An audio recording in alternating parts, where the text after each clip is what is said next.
Très bien, merci beaucoup. Bienvenue à tous les participants à cette petite heure de présentation.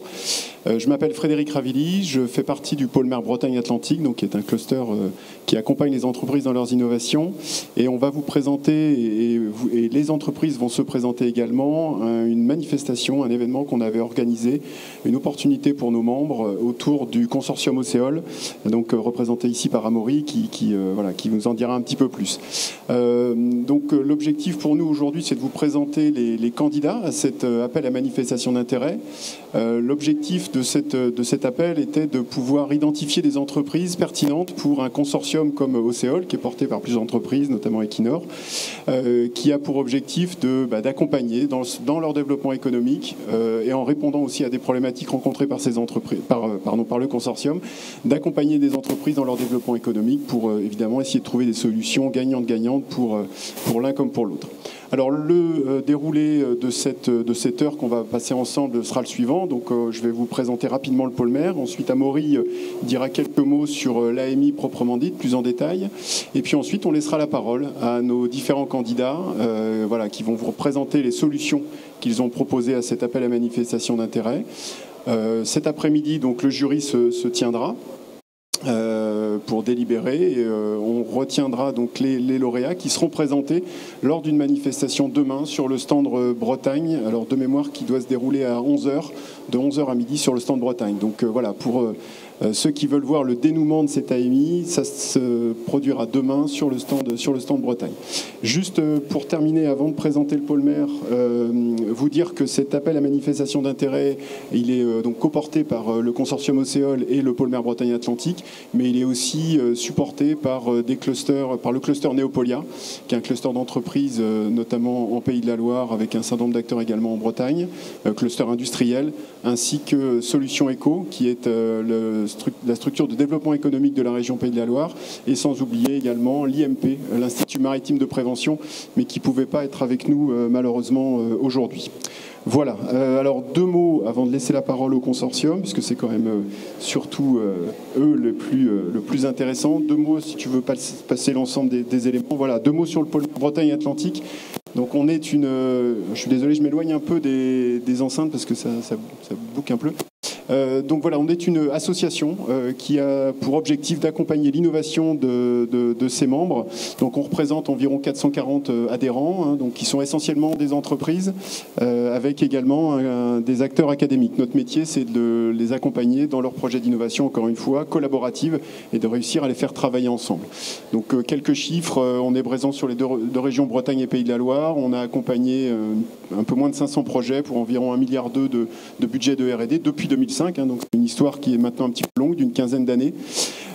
Puis on travaille autour de 6 domaines d'action, qui sont listés ici, et notamment des énergies marines.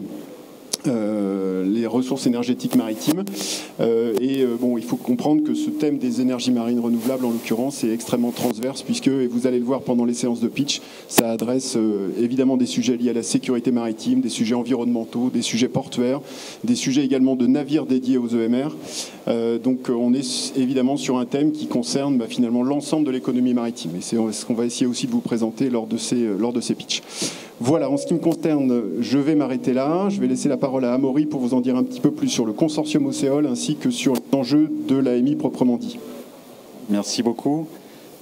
Et merci à tous d'être présents aujourd'hui pour assister à ces présentations. Donc Océol est très heureux de pouvoir vous présenter le résultat et la présélection de cet appel à manifestation d'intérêt. Océol, c'est un partenariat de 3 leaders des énergies renouvelables en mer, à savoir Equinor, Q-Energy et Green Giraffe. Et nous avons l'ambition de développer des parcs éoliens flottants en France, et donc notamment en Bretagne et en Méditerranée. Dans le cadre de cette ambition, une des priorités que nous nous sommes fixées, c'est bien entendu la maîtrise des risques et de la sécurité autour de ces nouvelles activités en mer. Et c'est pourquoi nous avons souhaité lancer de façon très précoce un appel à manifestation d'intérêt pour essayer au maximum d'assurer la sécurité de ces nouvelles activités en mer, mais aussi la sécurité des co-usages autour des parcs éoliens flottants et pourquoi pas de faire profiter l'intérêt général et le niveau de sécurité global maritime à l'occasion du développement de ces parcs éoliens en mer.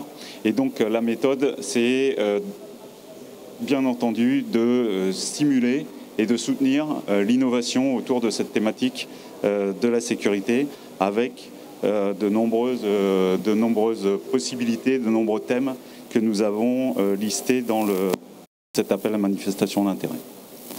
Et donc, pour laisser la place aux 6 candidats présélectionnés, je vais d'abord adresser juste quelques remerciements aux co-organisateurs de cette AMI, donc bien entendu au pôle mer Bretagne-Atlantique, à l'Institut maritime de prévention, ainsi que, tu les as cités, Neopolia, Bretagne Ocean Power et Solutions & Co, qui nous ont soutenus dans cette démarche. Et mes remerciements vont aux 12 candidats qui ont déposé des dossiers, qui étaient tous fort intéressants. Nous en avons présélectionné 6 qui vont avoir l'opportunité de se présenter aujourd'hui. Merci d'être venus pour cet événement. Et nous tenons à votre disposition au stand Océol, qui n'est pas très loin derrière, si vous souhaitez en savoir un petit peu plus sur qui nous sommes et quelles sont nos ambitions sur le marché de l'éolien flottant en France. Merci. Donc je vais passer la parole à tour de rôle, à moins que tu veuilles dire un mot sur les thématiques. Frédéric ? Peut-être effectivement sur la manière dont ça s'est déroulé. Hein. Comme l'a dit Amaury, effectivement, on a d'abord eu des propositions, on en a eu une petite quinzaine en l'occurrence de propositions, de réponses sur les thèmes qui s'affichent ici. Alors je ne vais pas tous les citer, mais vous voyez que ça concerne évidemment, comme l'a dit Amaury, les sujets de la sécurité. Donc ensuite, on a fait cette présélection, et les présélectionnés vont présenter leurs propositions devant vous aujourd'hui.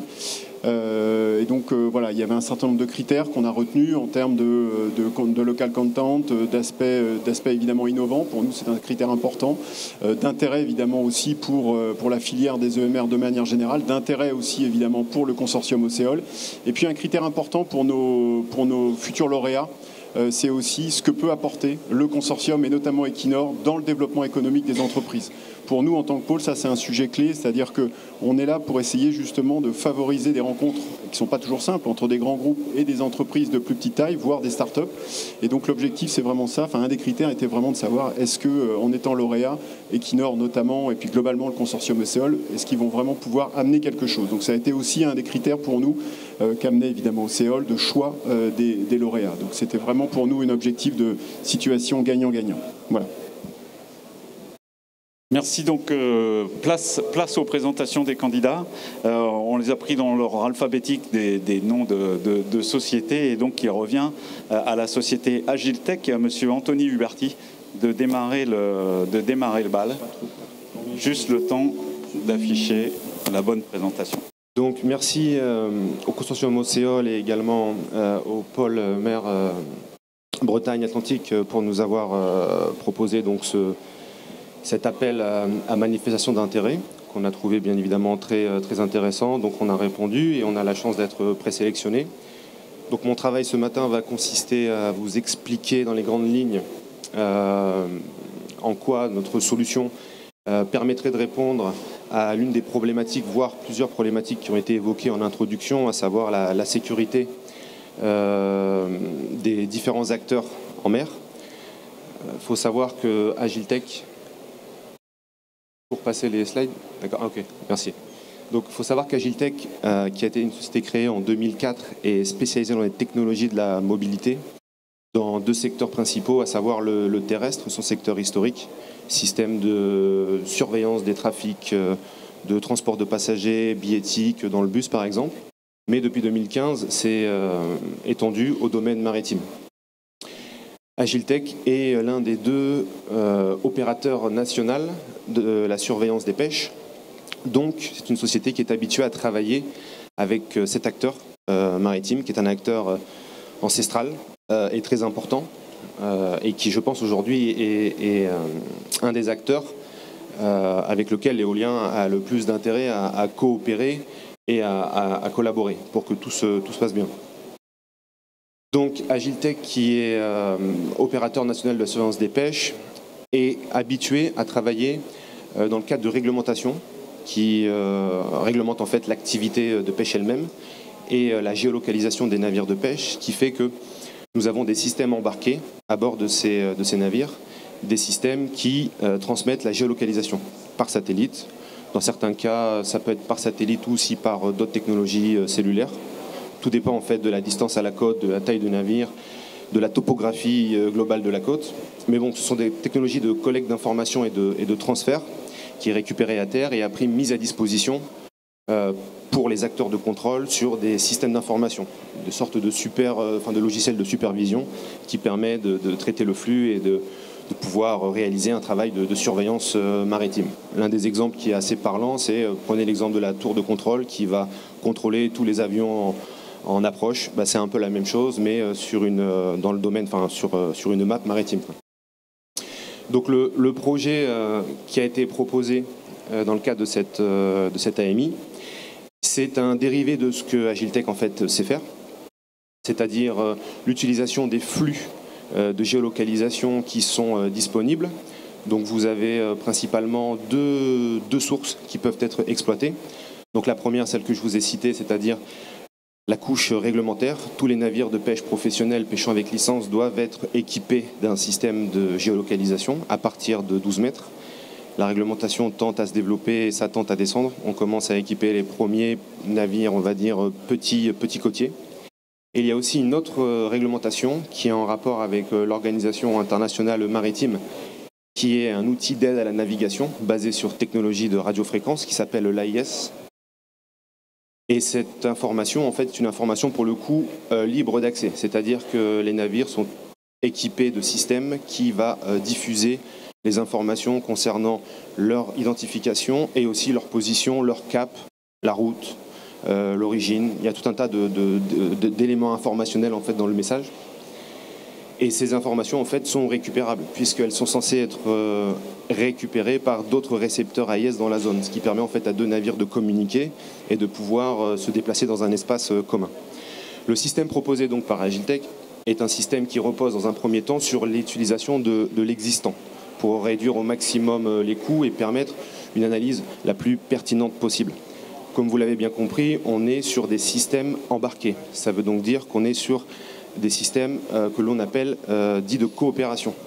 Ça ne peut fonctionner que si les navires s'équipent de ces systèmes. Donc, dans la plupart des cas, ils sont obligés.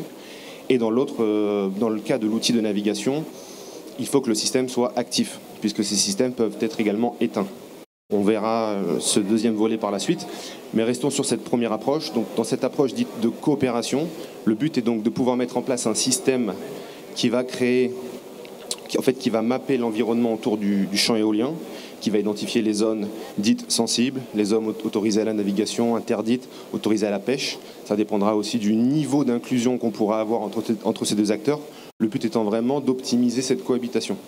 Une fois que ces règles de départ seront définies, on va réutiliser les flux d'informations disponibles pour les intégrer dans ce système de supervision et permettre donc à des opérateurs de pouvoir travailler avec ces informations, c'est-à-dire d'anticiper, donc prévention d'accidents, collisions, arrachage de câbles sous-marins, etc. Mais également, par la technologie donc, de l'AIS, de pouvoir communiquer avec ces navires pour leur indiquer les zones où ne pas aller. Donc là, on est sur un système de sécurité de niveau 1, un système de sécurité de protection, et comme je vous l'ai expliqué, qui fonctionne sur une base de coopération. Donc, c'est ce que vous pouvez passer, c'est bon, c'est ce que je viens d'expliquer. Donc ça, ce sont les exemples de systèmes aujourd'hui embarqués. J'en ai pris un. Donc ça, c'est pour des petites embarcations de pêche, si vous voulez regarder. C'est des systèmes autonomes avec une grande capacité d'autonomie, des systèmes qui sont transportables. Donc on est vraiment sur des petites embarcations. Ça peut aussi servir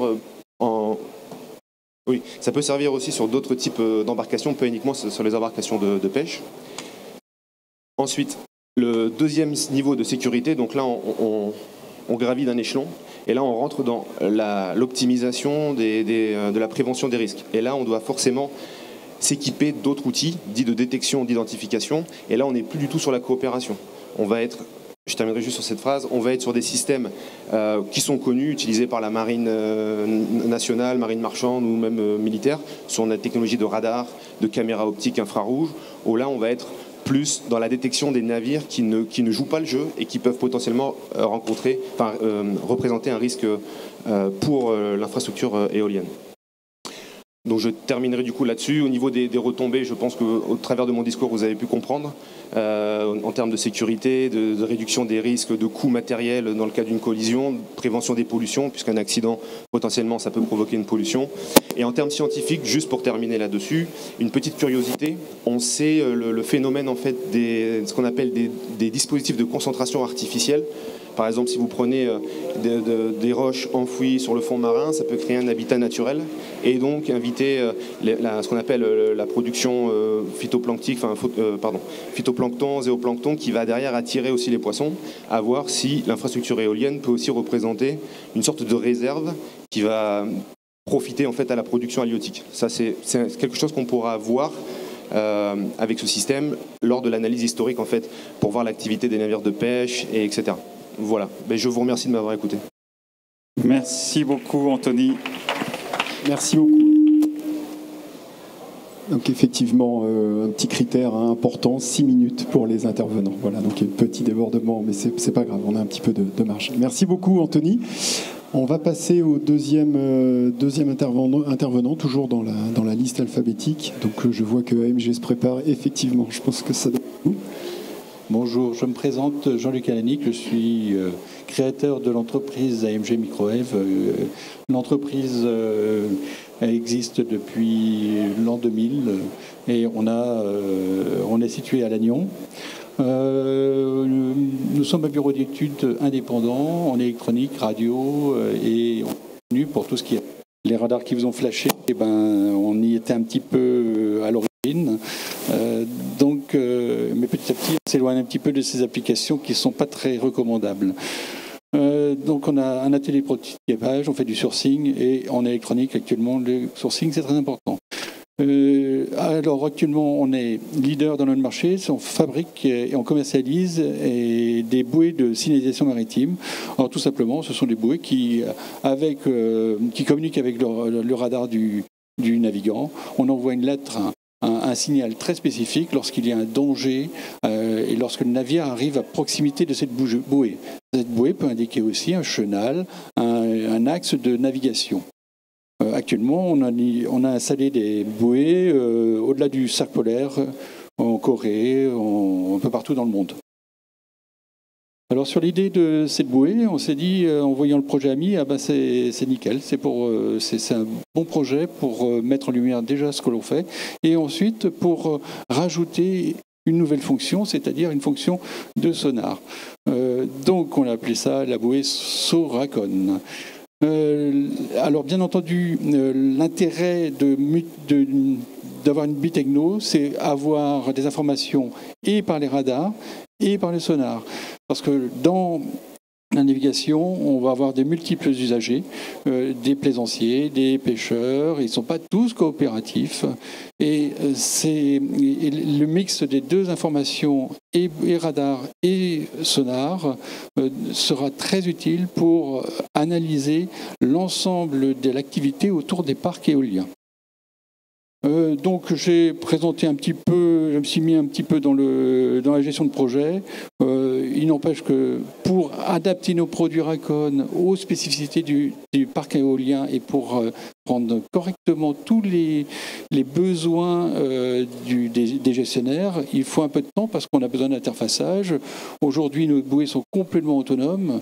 On a intérêt quand même à les connecter et à faire la fusion de données de ces informations, bouées, radar, bouées, sonar, pour avoir vraiment une vision de l'activité autour de ce champ éolien.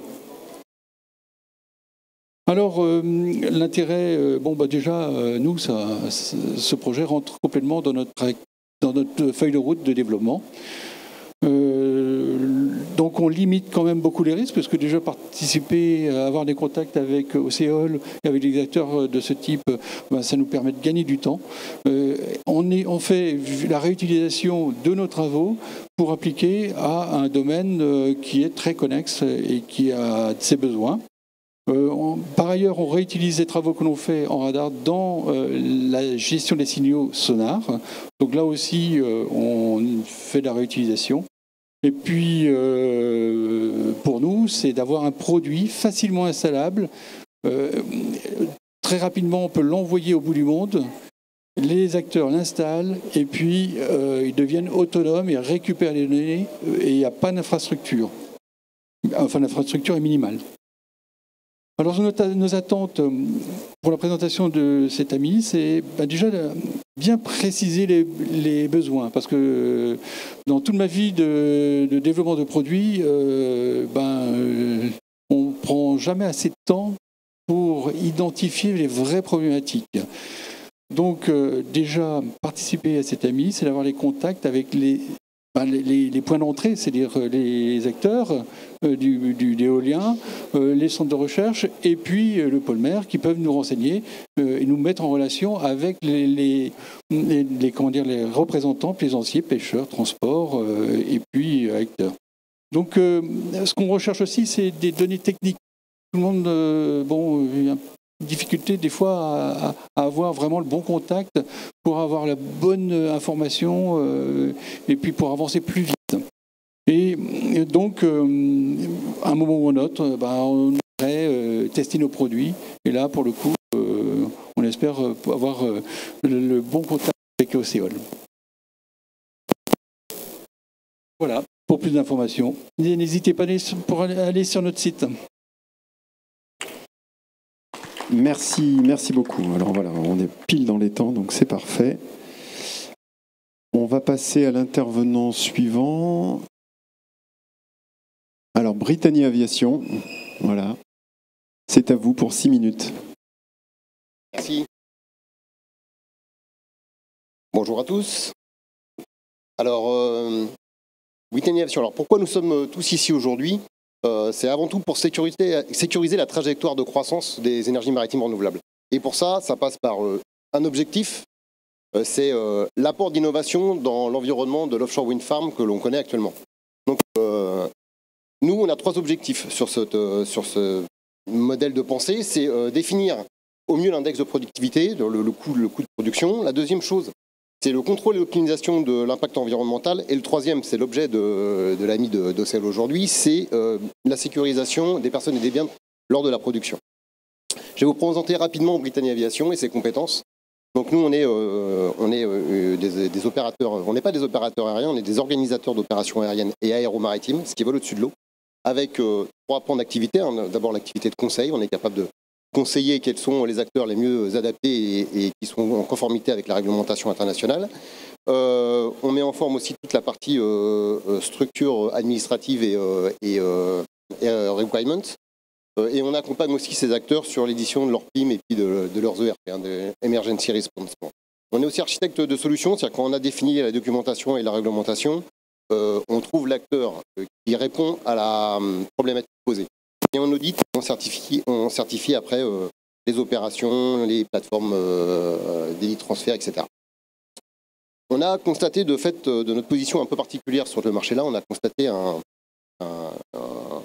manque d'organisation que l'on a, nous, rencontré en tant qu'acteur de l'aéronautique navale sur nos porte-avions. Donc sur le porte-avions, vous avez un système de planification qui s'appelle la conduite et la planification des opérations, qui vous permet d'avoir une projection sur l'action que vous menez, l'action que vous devez mener dans quelques semaines, dans quelques jours. Ça vous permet de coordonner de nombreux acteurs autour du porte-avions, que ce soit les sous-marins, que ce soit les frégates de surveillance, les commandos, les pilotes. Vous avez tout un tas de planifications. Et ça, c'est une position qu'on n'a pas réussi à retrouver sur l'organisation des champs d'éolien. Et on a développé une solution digitale qui permettrait de coordonner l'ensemble des actions tout au long du cycle de vie de l'utilisation de ce champ. Donc de la phase de planification et de réflexion jusqu'à la phase de démantèlement. Donc cet environnement, si tu peux me revenir un petit peu cet environnement, il comprend les trois situations ici. On a la planification des opérations aériennes, maritimes ou subaquatiques, le bloc gestion de crise dont on va revenir après, l'optimisation financière et environnementale, et tout ça passe par un même service de coordination que nous on appelle Novendro. Voilà. Qu'est-ce que Novendro? Elle a plusieurs Novendro, qui est donc le logiciel qui est juste après. Voilà, a plusieurs champs d'activité. Le champ d'activité de réflexion, de planification à long terme et de conduite des opérations sur l'ensemble, c'est mieux là, sur l'ensemble des acteurs pouvant intervenir sur le champ. Nous, ce qui nous a paru pertinent à vous présenter pour cette présentation de Seoul d'AMI, c'est le bloc de sécurité maritime, donc la gestion de la cellule de crise. C'est quelque chose qui manifestement n'a pas été tout à fait encore bien contrôlé. Et la cellule de crise passe par différents acteurs. L'acteur de secours, qui est ici, donc qui vous permet de savoir quelle est l'action menée, quel est le problème sur le champ, et tous les acteurs que vous avez en gestion, qui sont les opérations aériennes, maritimes, sous-marines. Donc, cette cellule de crise qu'on va revoir fonctionne par une intelligence artificielle qui a été développée essentiellement pour la gestion des feux de forêt. On est en train de travailler de façon à ce que, en cas d'activité problématique sur le champ, elle soit capable de définir en temps réel un plan d'urgence, savoir où est mon moyen, comment je l'amène sur zone et comment je le coordonne avec les moyens de l'État. Voilà. À quoi fonctionne Novendro? Il est capable de créer des scénarios particuliers d'évacuation, c'est-à-dire qu'il crée lui-même des scénarios en fonction de l'état de la mer, en fonction du vent, en fonction de la situation des hommes sur le terrain. Il est capable de vous créer un certain nombre de scénarios et d'aller chercher le bon scénario au moment où le problème intervient et de le communiquer aux opérateurs externes qui sont les opérateurs de régulation nationaux comme la Marine nationale, la sécurité civile, le préfet maritime ou d'autres acteurs déclenchant des plans type Orsec. Dans cette organisation, les cellules qu'on a pu capter sont effectivement la surveillance du champ, du parc, le plan d'intervention maritime et la gestion de crise. Le fait d'être capable de mutualiser au sein d'un même organe de réflexion les opérations de surveillance sur le champ et de l'intégrer dans une machine, dans cette intelligence artificielle, on peut ne pas être obligé de conserver cette brique externe. On peut la changer, elle est mutualisable. On peut utiliser un système de surveillance comme un autre. On peut utiliser un opérateur maritime comme un autre. Il suffit qu'on a développé le système suffisamment flexible pour pouvoir intégrer les données entrées de différents acteurs pour évoluer sur votre champ. Quel est l'intérêt au final de cet opérateur? C'est de travailler sur une organisation circulaire avec une efficience organisationnelle, c'est-à-dire que je suis capable de connaître la trajectoire des bateaux, la trajectoire des hélicoptères, la trajectoire des plongeurs, de façon à avoir une efficience de conduite. C'est-à-dire que la trajectoire est prévue à l'avance par l'intelligence artificielle et on se déplace directement là où il y a le problème. On a une efficience d'empreinte carbone parce que si on est capable de calculer les trajectoires précisément, on est capable de ne pas déplacer de moyens pour rien. Et ça tourne autour d'une optimisation financière puisque à l'issue, on a quand même sorti moins d'opérateurs à l'extérieur pour l'opération que ce qui était peut-être nécessaire sur le moment. Alors, quel est l'intérêt pour nous de continuer à développer, d'être accompagné sur cette AMI de Seoul? C'est avoir un retour d'expérience de l'ensemble des champs, la visibilité de notre entreprise, la création d'emplois locaux, qu'il va falloir continuer à développer, et les partenaires d'investissement nécessaires.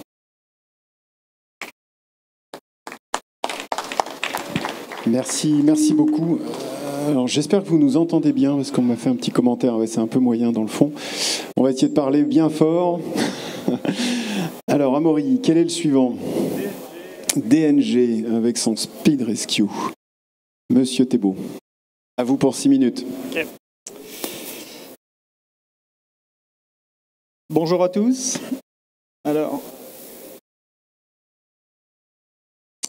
je m'appelle Antoine Thébault, je suis le directeur général de l'entreprise Cyprien et de l'entreprise DNG Solutions que j'ai présentée aujourd'hui.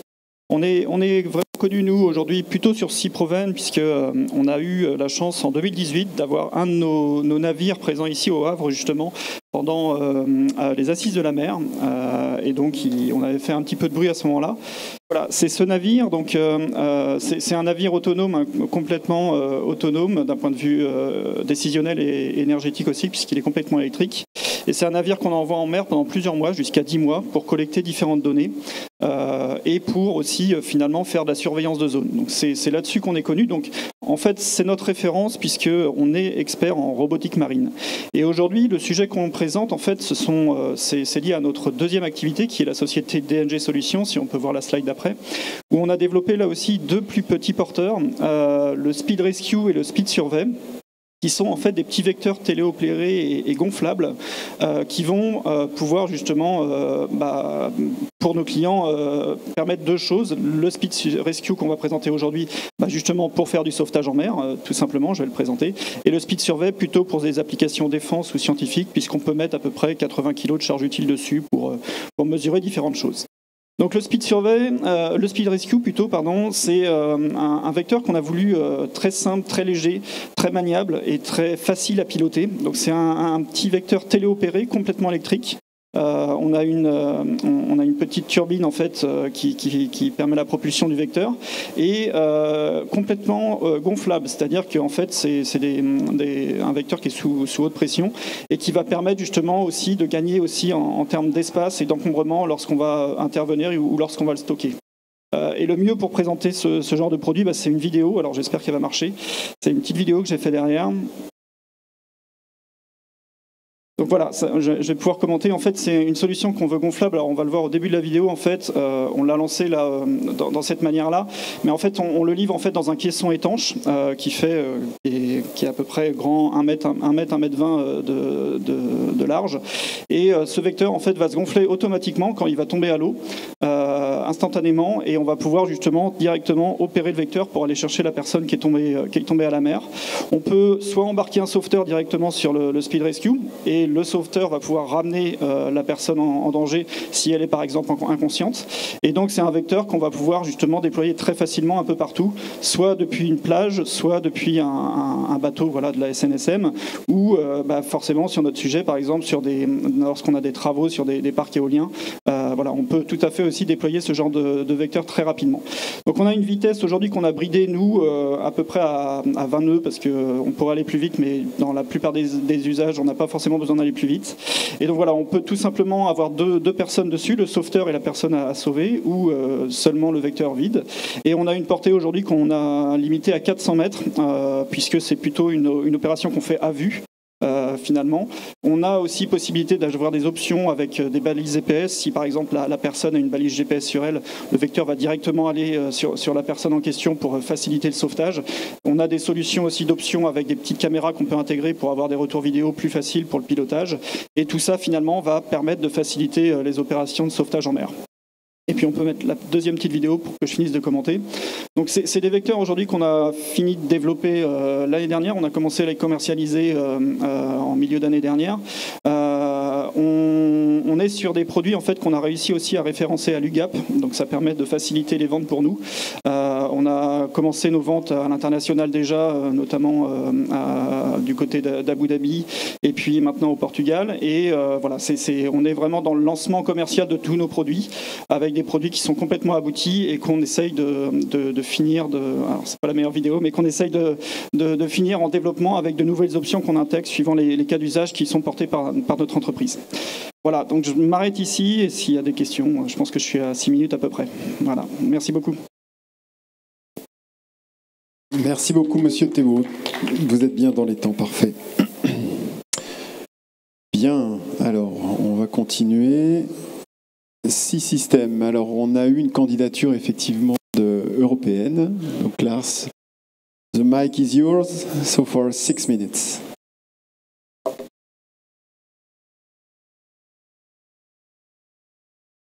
Bonsoir, je m'appelle Lars Nielsen. I'm Norwegian and my French is not very good, so I have to do this in English. One back. I'm here to present a system for detection and positioning of mooring lines for fishing vessels. The purpose of this system is to give fishing vessels early warning.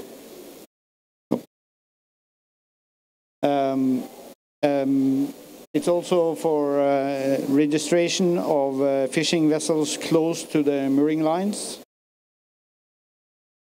And it gives information of where the mooring lines are in the water column. And it also can monitor mooring lines that get affected by fishing gear or get touched by fishing gear.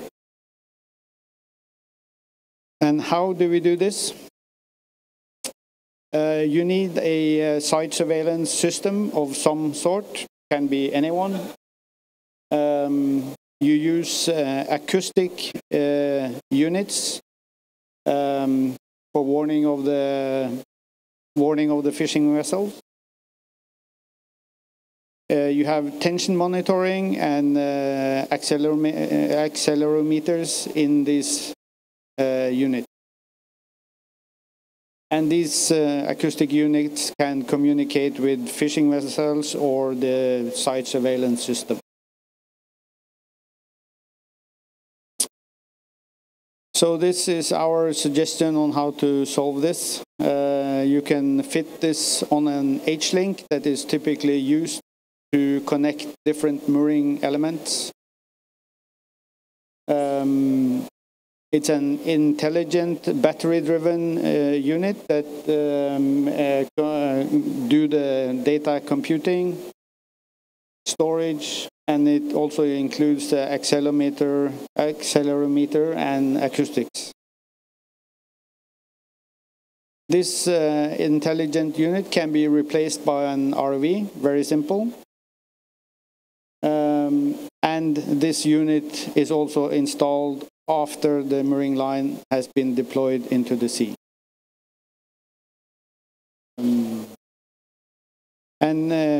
Power and signal is transferred to this load cell that sits in the H-link with inductive signals or inductivity. Yes, so Sea Systems is a company that specializes in the mechanical parts of mooring systems. We may look for companies to help us to further develop this system, both with regard to acoustics, electronics, IT, and machine learning, artificial intelligence. Thank you. That's all. Thank you very much. So you had 2 minutes left, but it's up to you, and it was very clear, honestly. So it's perfect. Thank you very much, Lars.